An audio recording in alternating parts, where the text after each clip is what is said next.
El Señor esté con ustedes. Proclamación del Santo Evangelio según San Lucas.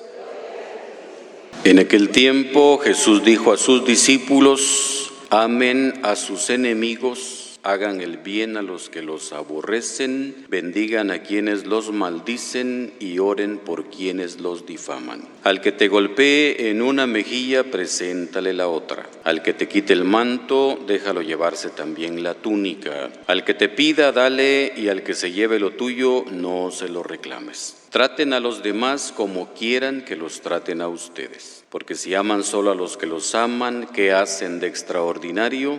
También los pecadores aman a quienes los aman. Si hacen el bien solo a los que les hacen el bien, ¿qué tiene de extraordinario? Lo mismo hacen los pecadores. Si prestan solamente cuando esperan cobrar, ¿qué hacen de extraordinario? También los pecadores prestan a otros pecadores con la intención de cobrárselo después. Ustedes, en cambio, amen a sus enemigos, hagan el bien y presten sin esperar recompensa. Así tendrán un gran premio y serán hijos del Altísimo, porque Él es bueno hasta con los malos y los ingratos. Sean misericordiosos como su Padre es misericordioso. No juzguen y no serán juzgados. No condenen y no serán condenados. Perdonen y serán perdonados. Den y se les dará. Recibirán una medida buena, bien sacudida, apretada y rebosante en los pliegues de su túnica, porque con la misma medida con que midan, serán medidos. Palabra del Señor.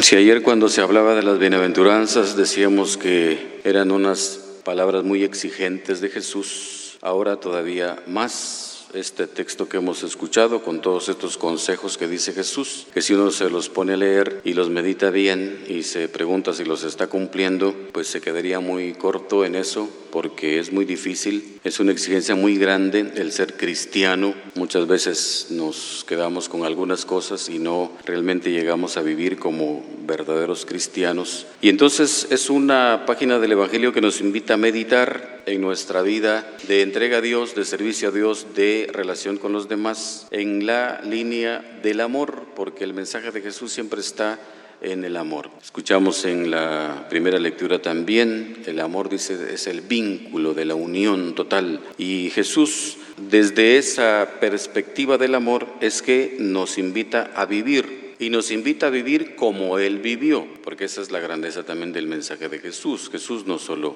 habla y exige, sino que Él lo vive primero y por eso lo puede pedir y algunas veces lo puede exigir, porque Él lo ha vivido.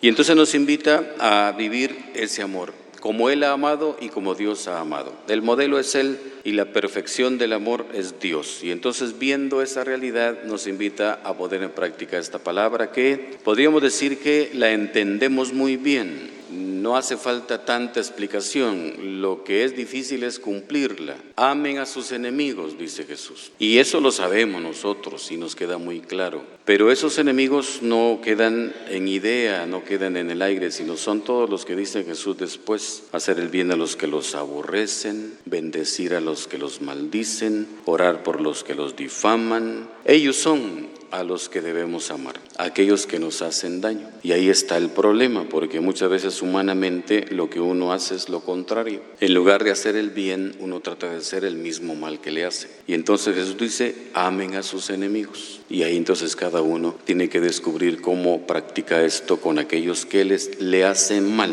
con aquellos que le hacen daño. Dice Jesús, hacer algo extraordinario. La vida cristiana es hacer cosas extraordinarias, no hacer lo normal, porque normalmente entre los pecadores, dice Jesús, se hacen el bien también, entre ellos se tratan bien, entre ellos se hacen cosas buenas, pero dice Jesús hay que hacer cosas extraordinarias, y entonces lo extraordinario es amar al enemigo, y eso es lo que cuesta, porque si yo le voy a hacer un bien a quien me hace el bien, pues es muy fácil. Si yo voy a tratar bien a quien me trata bien, es muy fácil. Si yo le voy a ayudar a alguien que me va a devolver el favor, pues es muy fácil. Pero lo extraordinario es eso, que dice Jesús. Y Jesús nos ayuda a descubrir esta realidad desde el ver cómo uno quisiera que lo trataran. Dice Jesús: traten a los demás como quiere que los traten a ustedes. Uno quiere que lo traten bien y entonces debe tratar bien, porque no puede querer recibir un bien si hace un mal. Hay que dar totalmente ese amor a los demás para que uno lo pueda recibir también. Dice Jesús: con la misma medida con que midan serán medidos. O sea que lo que yo haga a los demás, eso voy a recibir. Por eso es que hay que hacer el bien para recibir bien. Si yo hago maldad, pues entonces tengo el peligro de recibir también la maldad. Y eso es desde el ejemplo del mismo Dios. Dice: sean misericordiosos como su Padre es misericordioso. Desde ahí, Dios dice: es bueno hasta con los ingratos. Dios es bondadoso, es misericordioso. De esa manera tienen que vivir aquellos que creen en Él, para que entonces nosotros podamos ir dando a conocer que nuestra vida es cristiana, que somos creyentes en Jesús. Como digo, Jesús lo ha dicho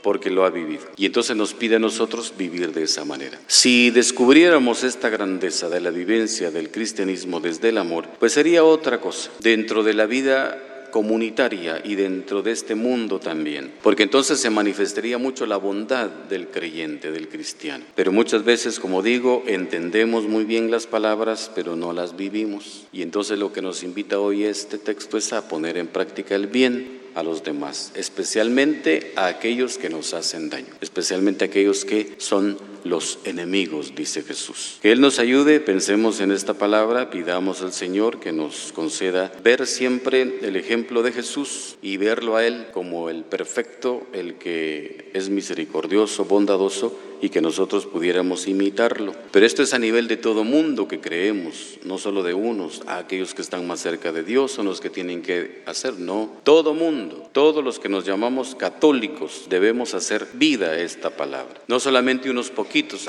estos porque como son más consagrados a Dios deben vivir esto, no. Todo mundo que se dice cristiano debería vivir de esta manera. Y entonces, como en un país la mayoría se dice católico cristiano, esto debería vivirse, pero estamos lejos. Porque se entiende pero no se vive, se sabe pero no se hace realidad. Por eso, hermanos, que podamos pensarlo y detenernos nosotros hoy ante esta página del Evangelio y a ver cómo estamos, cuánto de esto vivimos. Que la Eucaristía en este jueves eucarístico nos ayude y nos fortalezca.